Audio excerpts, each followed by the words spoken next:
Look at this. Beautiful. What is it? I suppose it's a tree.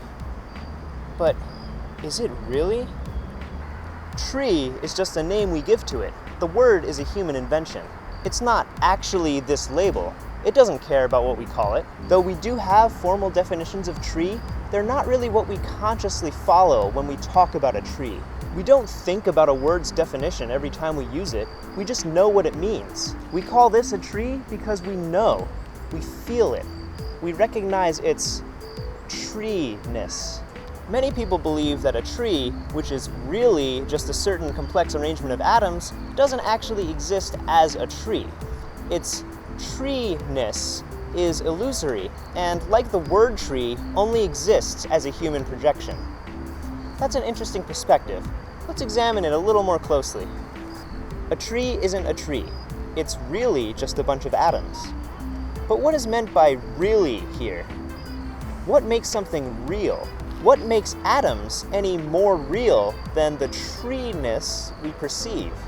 We can measure atoms, but we cannot measure tree-ness. But that brings up the question, why is measurability seen as basis for reality?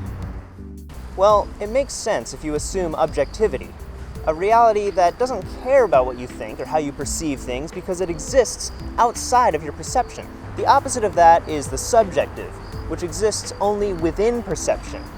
The pure experience and sensation of color, the feeling of looking into the eyes of a loved one, the unique and indescribable flavor of a raspberry.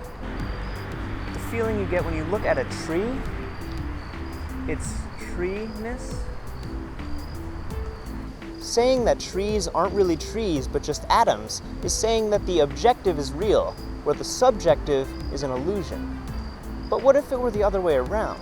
What if everything that were real were subjective, and the concept of an objective reality was the illusion? How do we know? Here's one thing, possibly the only thing that we really know for sure about reality. We are experiencing it.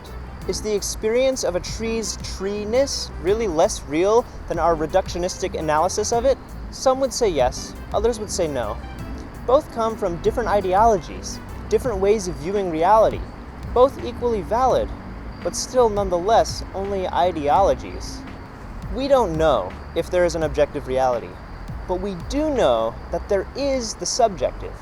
Yet, if we took apart this tree and found its cells, its molecules, its DNA, its atoms, we would never find its tree-ness, something that we see every time we look at it. What is real to you?